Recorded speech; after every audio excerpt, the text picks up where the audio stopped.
dari sisi finansial ya.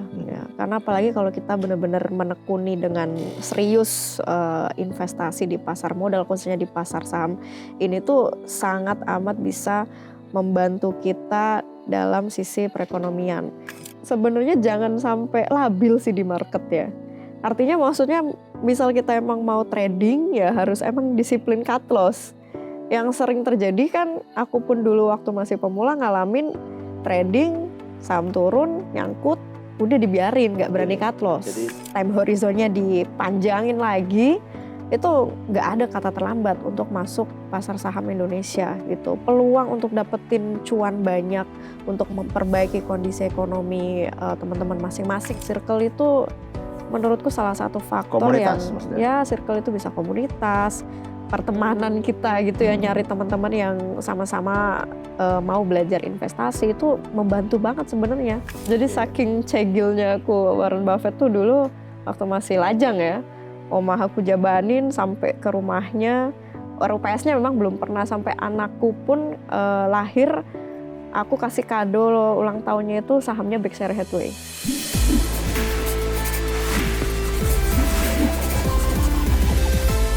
Halo Sobat Investor, jumpa lagi dengan saya, Mas Hirom, pemimpin redaksi IDIC Channel.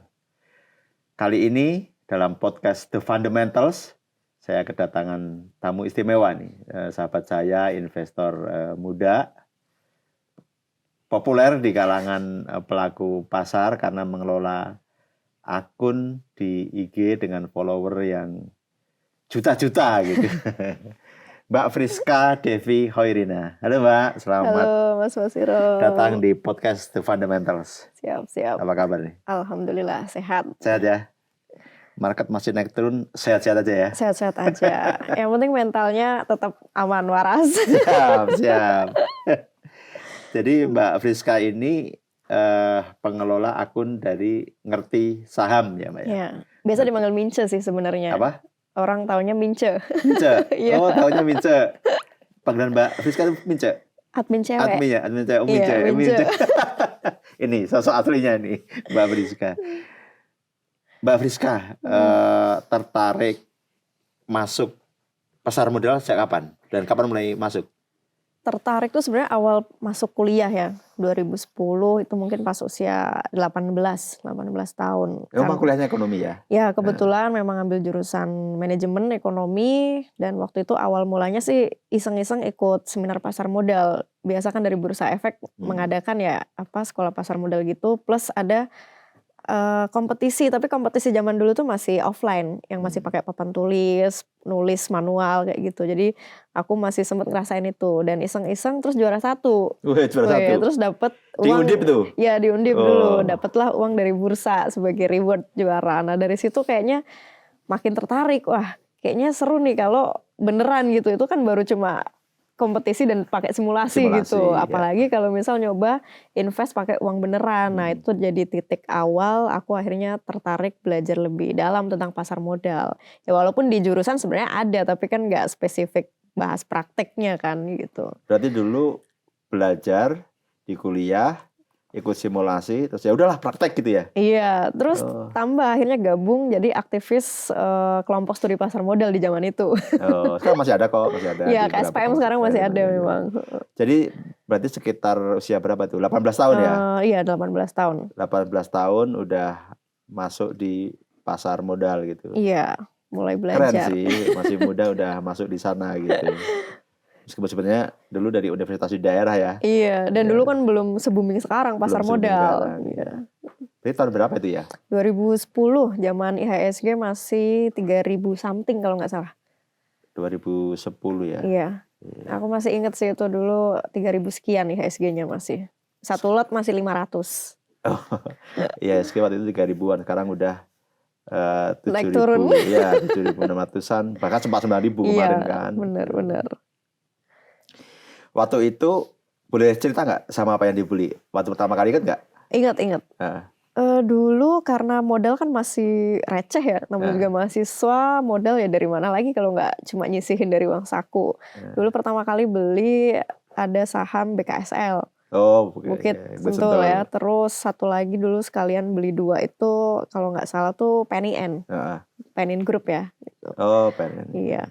Dua saham pertama yang benar-benar pertama kali klik beli ya di pasar saham Indonesia. Untung nggak waktu itu? Untung ya? 25, aku ingat banget 25%. Naik. Terus, langsung TP? Langsung TP. Tapi ya karena modal kecil kan jadi, wah ini 25%, persennya gede. Tapi karena pakai modal kecil jadi gregetan gitu. Wah andai punya modal lebih gede gitu kan. Lebih gede gitu ya? Iya makanya. Jadi dari situ makin semangat lagi tuh. Ngumpulin modal. Ya namanya juga dulu golongan apa ya? MRC, mahasiswa radar cuan. Jadi pokoknya kalau ngelihat sesuatu yang bisa menghasilkan cuan, ada peluang di situ, tertarik ke gue. Karena mungkin kebiasaan apa ya, di zaman kuliah pun aku ya dagang, jualan ini itu gitu. Jadi di pasar saham sebenarnya kan sama aja dagang gitu kan dulu. Gitu. Selepas itu lu kuliah selesai gitu kan? Kuliah sempat selesai. Karir profesional atau memang jadi investor? Enggak. Karir profesional dulu di salah satu sekuritas. Setelah itu baru akhirnya nggak lama kemudian lah, mungkin selang 3 tahun benar-benar memutuskan untuk ini individu aja. Individu. Ya artinya freelance aja maksudnya. Freelance ya. Akhirnya setup itu.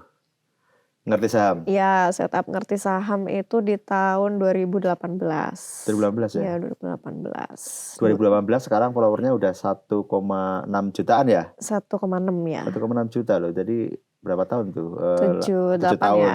7 tahun mau ke 8 tahun sudah 1,6 juta. Mungkin kalau kita bicara influencer termasuk salah satu yang paling gede ya? Iya. Satu yang paling besar kan? Iya. Di pasar modal kita gitu. Iya betul. Nah, saya pengen tahu nih Mbak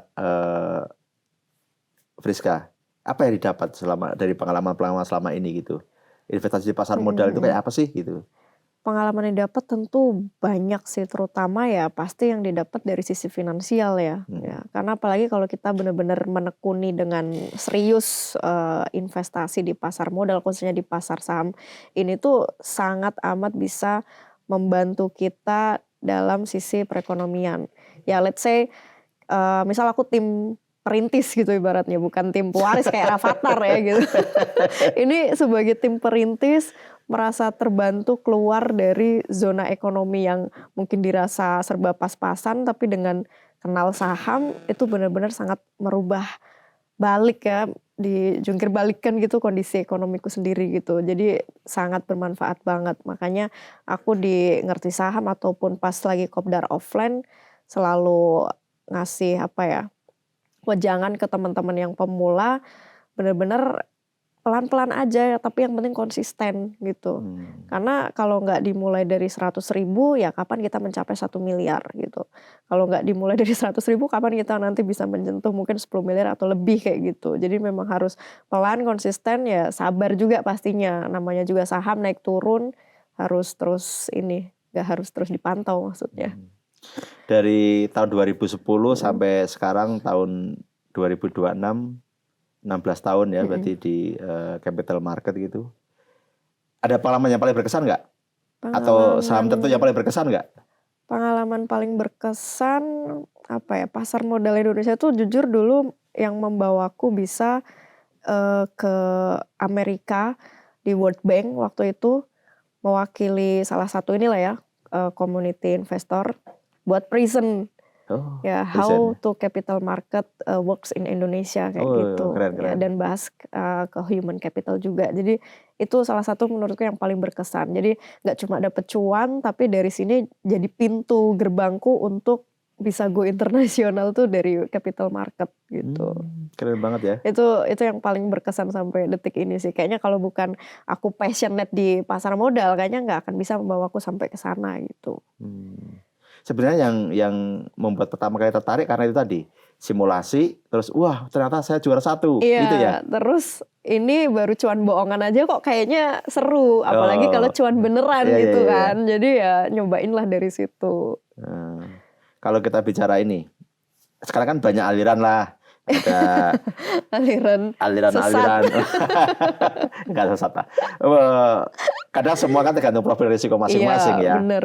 Ada yang fundamental, value investing, ada yang jangka pendek, Ya, scalping, ya. ada yang swing, ada yang bandarmologi, ada yang ini.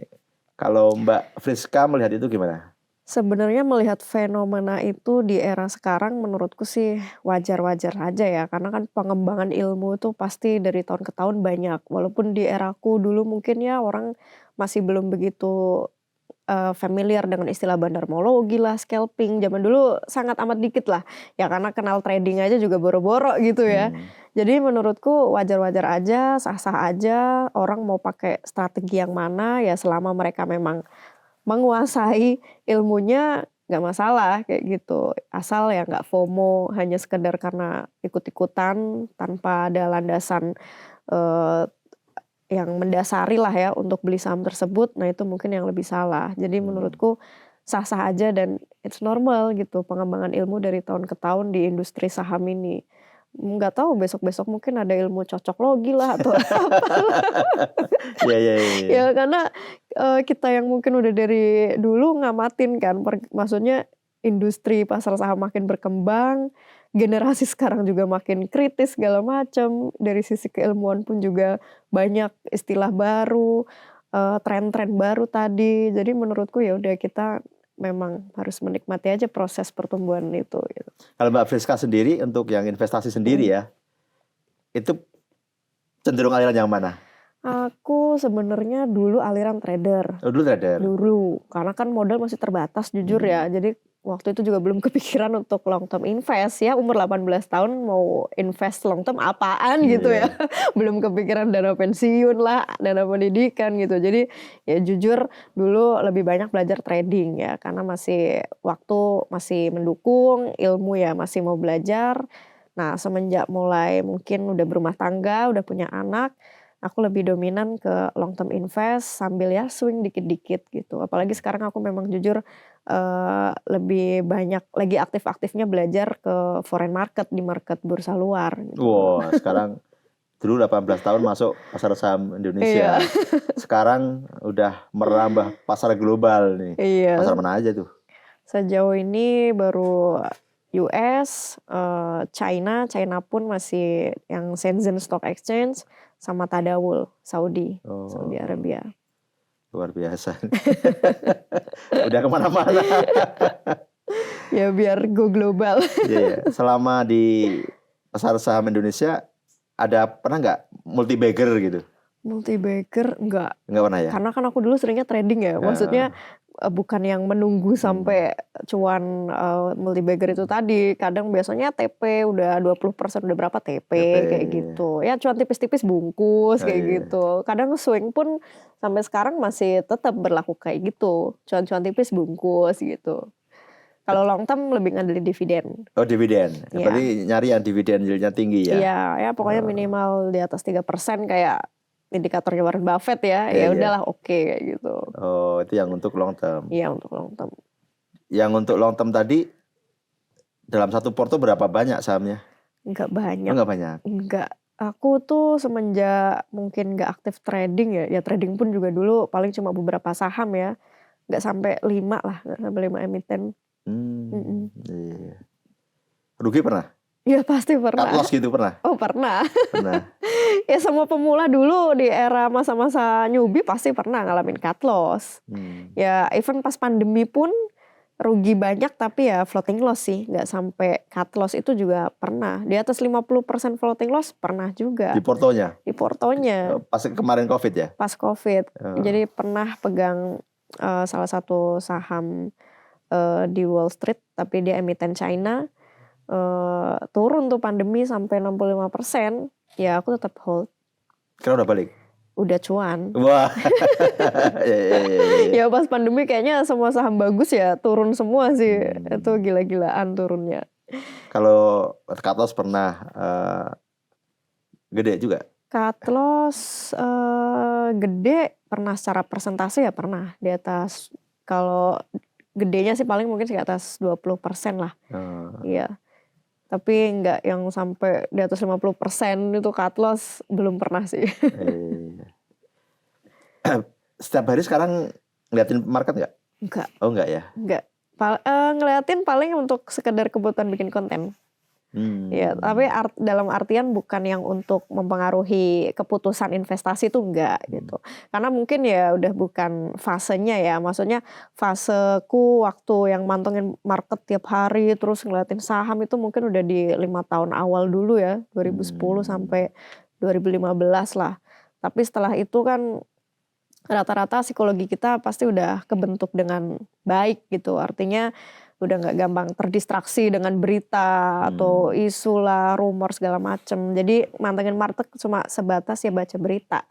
Tidak untuk dalih atau dasar pengambilan keputusan investasi buru-buru ya atau tanpa perhitungan gitu. Tadi pernah cut loss, tentu itu jadi pelajaran berharga gitu ya. Ya. Apa yang bisa ditarik dari situ? Yang ditarik dari pengalaman cut loss sebenarnya jangan sampai labil sih di market ya. Artinya maksudnya misal kita emang mau trading ya harus emang disiplin cut loss. Yang sering terjadi kan aku pun dulu waktu masih pemula ngalamin trading saham turun nyangkut udah dibiarin nggak berani cut loss. Jadi tadinya niatnya trader terus jadi investor. Iya, itu sering ya. Seringnya gitu. Ya aku pun juga pasti dulu pernah mengalami fase kayak gitu. Nah, dari situ aku belajar kalau yang emang pengen trading ya emang harus disiplin cut loss. Selama akhirnya aku berpindah profil risiko berubah lebih ke fundamental jangka panjang, ya nyaris tidak menjual saham dalam posisi loss.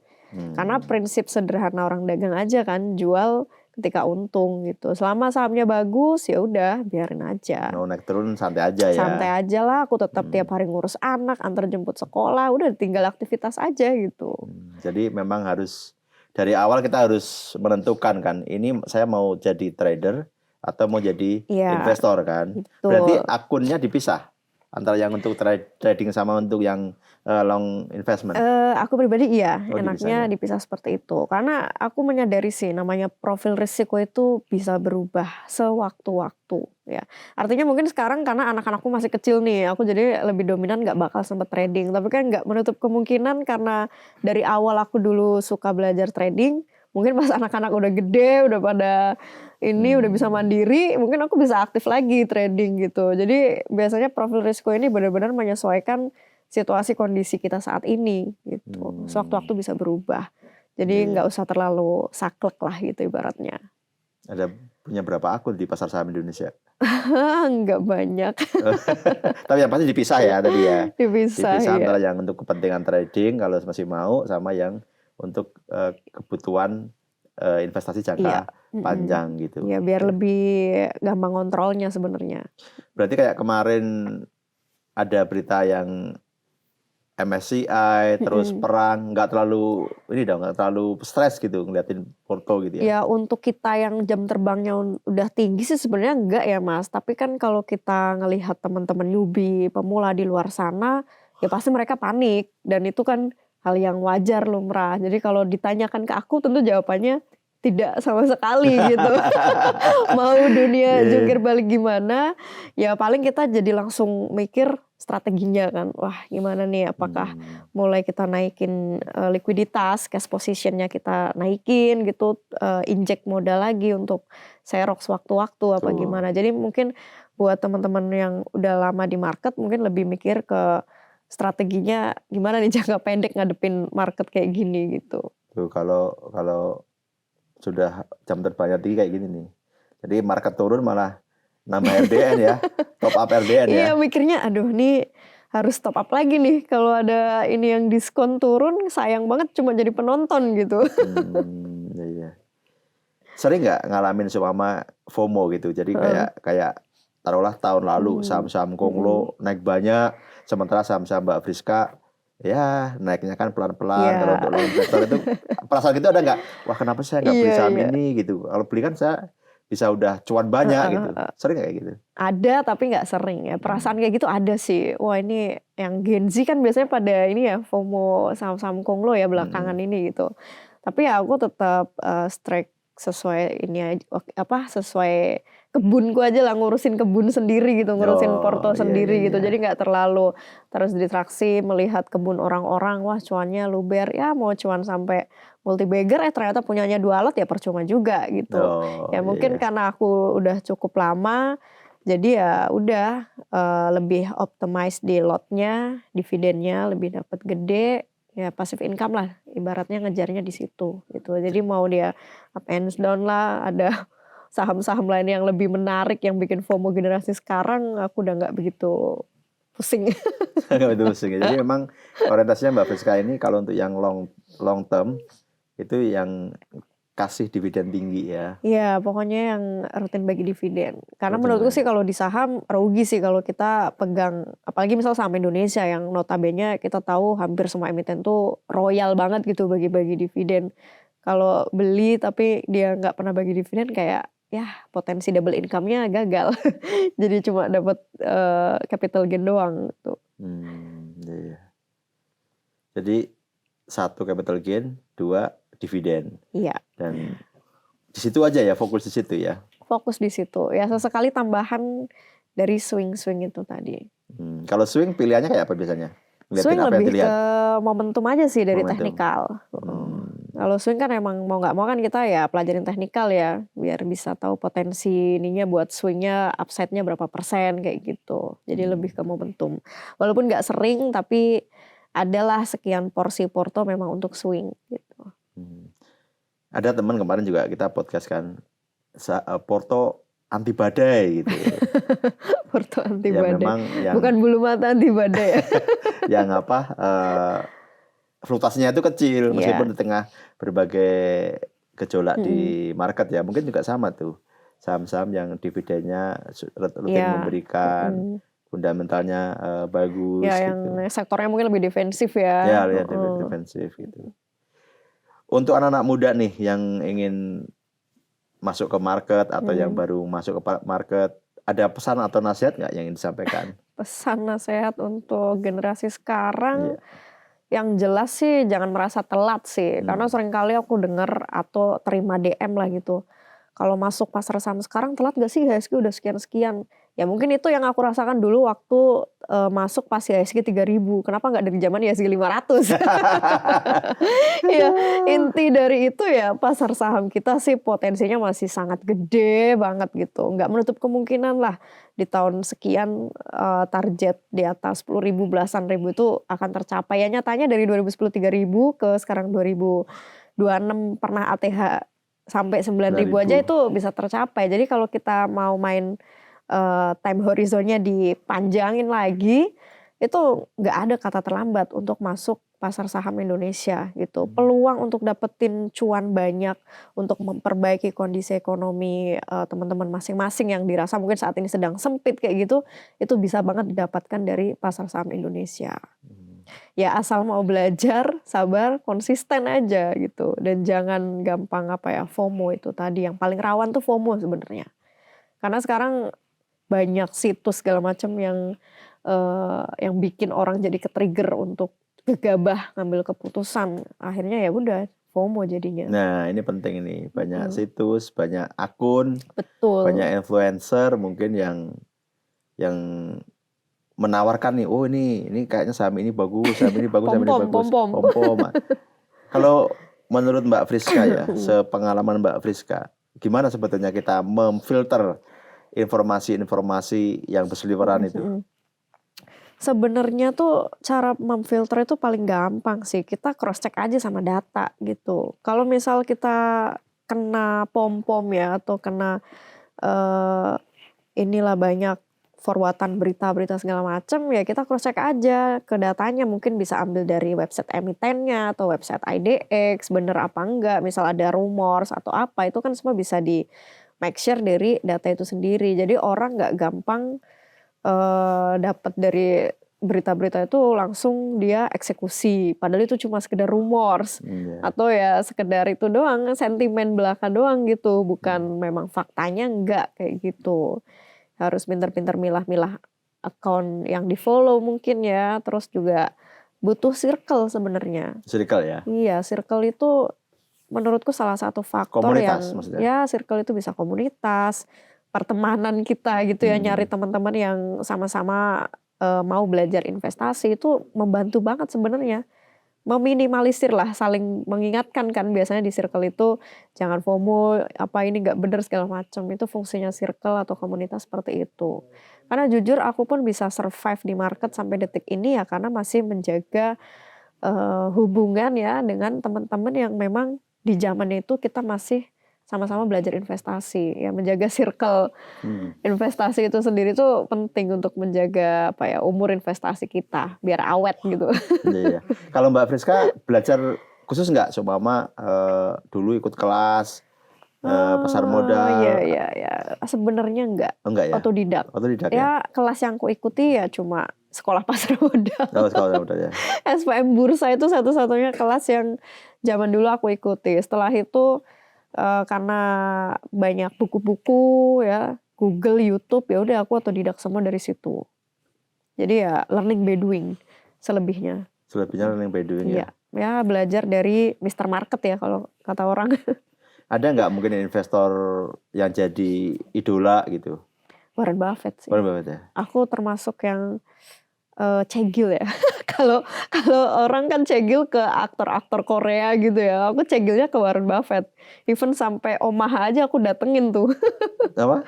Omaha aja sampai aku datengin. Iya. Oh, ke sana. Sampai rumahnya Warren Buffett aku datengin, cuma sekedar buat foto doang.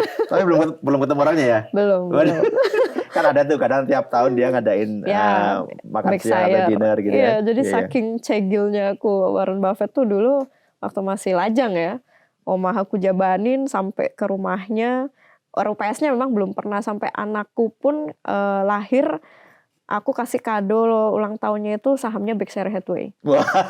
Jadi kalau dia udah dewasa, sekarang masih dipegang berarti ya? Masih, dia udah dewasa mau datang ke RUPS udah bisa karena dia udah pegang. Itu satu-satunya fisik saham di Amerika yang masih ada kan Berkshire Hathaway. Oh, Dan keren banget. salah satunya kita udah punya gitu buat anakku itu satu. Berapa banyak? 1 lembar. 1 lembar. Iya, seri B ya, bukan seri A ya. Iya. Seri A harganya udah puluhan miliar. Iya. Oh, itu untuk pas anak lahir? Iya, kado waktu itu ulang tahun kedua kalau nggak salah. Oh. Iya, jadi atas namanya kalau di luar negeri itu kita bisa bikin subname gitu. Induknya nama ibu, tapi di bawahnya langsung tertulis nama anaknya. Nanti pas dia udah dewasa, udah tinggal bisa ngurus peralihan nama gitu. Keren banget nih untuk anaknya. Anti mainstream lah, kasih kadonya gitu. Ada juga kemarin temen untuk maharnya saham. Oh ya, ya sekarang mulai banyak lah. Saham Goto, Pak. Aduh ya terserah deh mau sama apa aja. Iya, tapi keren banget gitu. Sedemikian ininya ya. Sedemikian cegilnya aku dengan Warren Buffett. Warren Buffett ya. Luar biasa. Iya, makanya ya pasar saham ini kayak emang udah jiwaku di sini gitu. Apalagi semenjak udah ya punya role model kayak Warren Buffett, walaupun aku bukan yang value investor banget, tapi ya itu sosok yang aku kagumi lah di industri pasar saham global gitu. Berarti baca buku-bukunya? Nggak semua, tapi ya biografinya segala macam baca gitu. Udah gongnya itu ya itulah ke Omaha beli sahamnya buat anak, udah. Itu gongnya. Itu yang gongnya. Iya. Di Indonesia kan ada yang dijuluki Warren Buffett Ada, Indonesia. Pak Lokeng Hong.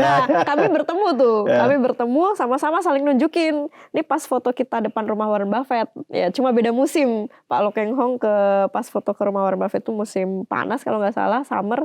Saya pas winter. Jadi kita pas ketemu ngobrol-ngobrol aja, nyambung karena sama-sama ini kan. Kalau Pak Lokeng Hong bahkan udah ikut RUPS-nya juga yang Berkshire. Biasanya tiap bulan Mei sih, ini bentar lagi gitu. Tapi nggak ikut RUPS-nya? Nanti Mei ke sana gitu? Pengennya sih ntar aja pas anak udah gede. Walaupun sekarang udah pensiun juga sih Warren Buffett ya. Iya. Tapi RUPS-nya kan masih kan? RUPS-nya masih gitu. Iya. Nanti aja lah kalau anak udah gedean gitu.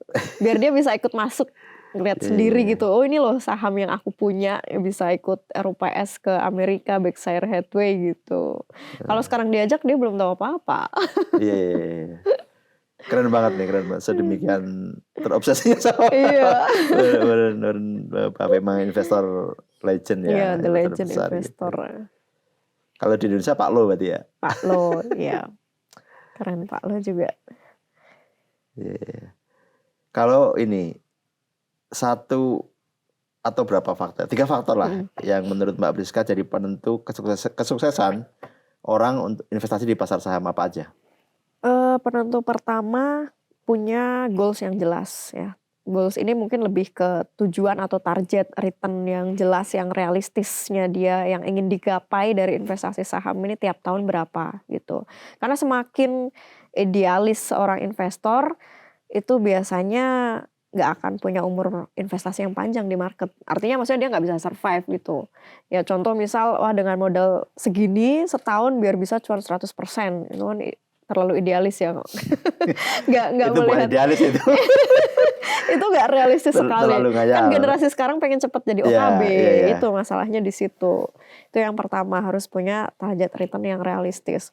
Kemudian juga harus Realistis itu berapa ya kalau kita realistis ngomong ya? menurutku ambil 20% setahun? 10% tuh udah realistis sih 10% menurutku. setahun. Per tahun loh Per ya tahun, itu, ya. per tahun. Karena kan dianggaplah inflasi 3-4%, IHSG, CAGR anggaplah 9% sekian, kan ya kita udah bisa ngalahin lah gitu. 10% Lumayan 10%. Jadi biar investasinya nyaman, nggak terlalu menggebu-gebu ngejar target yang besar, menurutku di angka 10% udah sangat possible untuk digapai tanpa harus gambling gitu ya, dengan cara yang slow invest pun bisa kayak gitu ibaratnya, karena dividen Indonesia kan gede-gede ya, dividennya aja 5%, ya tinggal nyari capital gain 5% udah dapet tuh 10%. Ada yang 8% gitu. kok kemarin Banyak. Iya Bang, di dividen Banyak. 8% udah banyak. Iya, itu yang pertama. Kemudian menurutku pribadi konsistensi itu sendiri sih. Ini yang paling susah. Konsisten di sini yang paling gampang top up modal dulu lah. Ya. Top up-nya harus konsisten. Konsisten, ya nggak harus tiap bulan tapi konsisten gitu. Jangan sekali top up doang tapi lama-lama bukannya bertambah RDN, Porto malah makin berkurang, dicomotin terus gitu ya. Oh tiap lagi BU ambil lagi lama-lama gitu. Habis juga ya. Iya, jadi kalau bisa sih generasi sekarang tahan dulu gaya hidupnya, tapi portonya naik terus dari tahun ke tahun. Itu yang aku lakukan. Bener-bener nahan lifestyle nih, apalagi misal yang teman-teman hidup di Jabodetabek, kita tahu sendiri lifestyle-nya seperti apa. Tapi yang harus kita concern mending ya kita jaga gaya hidup tapi portofolio itu nggak segitu-gitu aja gitu. Ya artinya nggak apa-apa lah, maksudnya kita gini-gini aja, pakaian ya itu aja, tas ya nggak usah yang ini gimana. Tapi yang penting tadi portonya nggak segitu-gitu aja. Ya kali dari tahun ke tahun portonya nggak bertambah, rugi dong. Gitu. Jadi harus punya itu juga konsistensi, terutama di top up modal. Nah, yang terakhir menurutku tujuan finansial. Ini akan jadi bensin ya atau motivasi. Penyemangat. Iya, motivasi terbesar kita untuk terus tadi menyambung ke konsisten investasi. Tanpa punya tujuan finansial yang jelas alias yang ngalir-ngalir aja, itu biasanya nggak ada greget-gregetnya tuh buat terus konsisten investasi. Tapi kalau punya tujuan, kan generasi sekarang apa tuh istilahnya bikin wishlist ya. Nah, bikin wishlist aja sebanyak mungkin. Jadi biar ada penggerak. Selama Rups ke Amerika tadi. Ya misal ya. kayak gitu. Terus misal wah saya juga pengen kayak Mbak Friska beli saham Berkshire misal kayak gitu. Atau umroh nanti di umur sekian gitu. Itu jadiin aja motivasi terbesar teman-teman buat konsisten investasi. Karena kalau cuma nabung, jujur itu berat buat nyampe ke level sana. Misal aku kalau cuma ngandelin nabung, ya apa bisa sampai ngerasain beli saham Berkshire, apa bisa ngerasain bisa sampai ke Oma Hasan atau yang lainnya. Gak bisa, semua harus bisa dicapai lebih cepat dengan investasi. Ya memang benar investasi saham gak bisa bikin kita cepat kaya, ya tapi at least ya akan menambah ya kesejahteraan hidup kita lah dari masa ke masa. Itu yang aku rasakan gitu. Tuh, jadi ada 3 tadi. 1 apa tadi? Target yang realistis. Yang kedua konsistensi. Yang ketiga tujuan finansial. Itu harus asal dirumuskan. 3 itu bisa teman-teman ini ya kontrol. Aku yakin sih bisa survive di market yang volatile ini gitu. Ya jangan sampai maksudnya investasi saham setahun 2 tahun rugi kapok udah kayak gitu. Sayang COVID banget. COVID Iya, gitu. angkatan COVID kan sekarang banyak yang udah pensiun. Iya, Ya iya. maksudnya pensiunnya dalam arti nggak mau lagi nggak bikin Iya. cuan di saham gitu. Jadi jangan sampai seperti itu. Nyatanya aku bisa survive 16 tahun ini. Beberapa temenku juga banyak walaupun tidak semuanya tapi adalah yang bertahan gitu. Belakangan Mbak Friska kan juga ngerti saham tuh. Iya. Ya. Itu memang jadi platform untuk edukasi atau seperti apa? Atau untuk bisnis juga? Sebenarnya lebih banyak dominan ke edukasi sih. Edukasi. Karena basically itu kan sebenarnya aku dulunya ya hidup sebagai aktivis pasar modal di KSPM itu sendiri. Jadi lebih nyaman sebenarnya aku disebut sebagai edukator aja sih, bukan influencer. Karena ya kalau dibandingkan Pak Lokeng Hong ya siapalah saya ya, cuma retail remahan doang kayak gitu. Yang modalnya juga sangat amat jauh berbeda. Jadi ya lebih banyak sharing, edukasi based on pengalaman. Ya makanya aku lebih banyak belajar di market dalam negeri, habis itu belajar market luar negeri, ya semata-mata ingin memperkaya pengalaman aja yang biar bisa aku sharing ke teman-teman di Indonesia gitu. Tapi sekarang ngerti saham udah gede kan, jadi sisi bisnisnya juga ada dong pasti ya. Iya ada tapi sedikit. Tetap aku masih mencoba banyak peruntungan di market itu sendiri. Iya, lebih depannya di sana ya. Iya, betul. Ya. Ya apalagi market kayak gini kalau ada cash sih enak ya. Bisa serok. Yang sedih kalau nggak ada cash atau menipis. Jadi cuma jadi penonton gitu. Iya. Tapi berarti dalam portofolionya, dalam akunnya Mbak Friska selalu menyisakan cash seperti kan? Iya. Aku dari dulu tim yang suka manajemen cash position itu at least 20-30%. 20-30%. Iya. Selalu aku jaga dalam bentuk cash di porto nggak diapa-apain ya sewaktu-waktu untuk hal-hal kayak gini.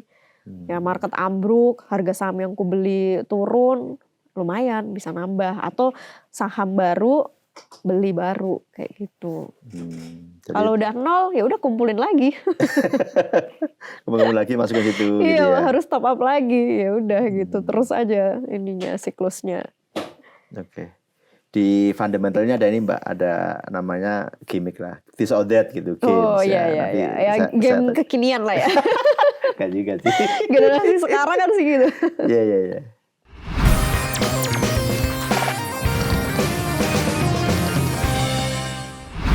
Blue chip atau second liner? Blue chip. Oh, iya. Ya udah pasti deh. Karena ngincernya tadi dividen ya. Iya. Ini sekarang yang sama-sama tinggi nih. Perbankan atau saham tambang? Perbankan. Perbankan ya. Iya. Tambang juga tinggi loh. Iya tinggi juga sih, tapi lebih volatile sektornya sih menurutku ya. Kalau perbankan lebih stabil. Lebih defensif ya. Oke. Apalagi nih? Tebak-tebakan. Seru. Mobil listrik atau BBM? Mobil listrik. Udah sekarang pakai listrik?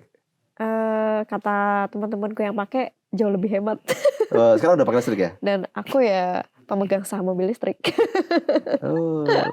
Yang tadi aku bilang market China, ya yang terbesarnya itulah aku juga beli sahamnya. Ya, jadi ya pemilik bisnisnya lah, walaupun cuma berapa lembar doang.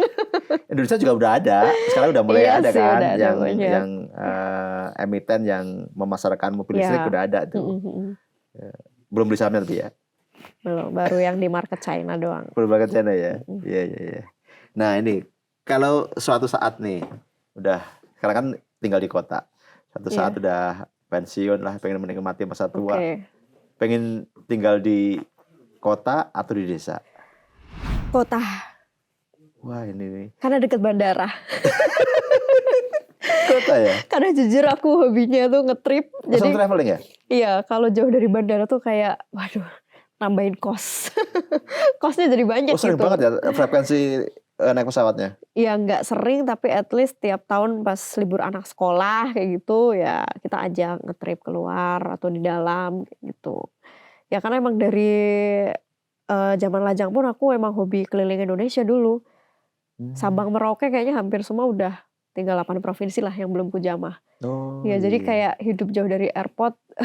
Walaupun aku juga dari desa sih lahirnya ya. Mhm. Tapi setelah udah dewasa, udah sampai di umur sekian banyak menghabiskan waktu di kota, jadi udah terbiasa di kota. Iya.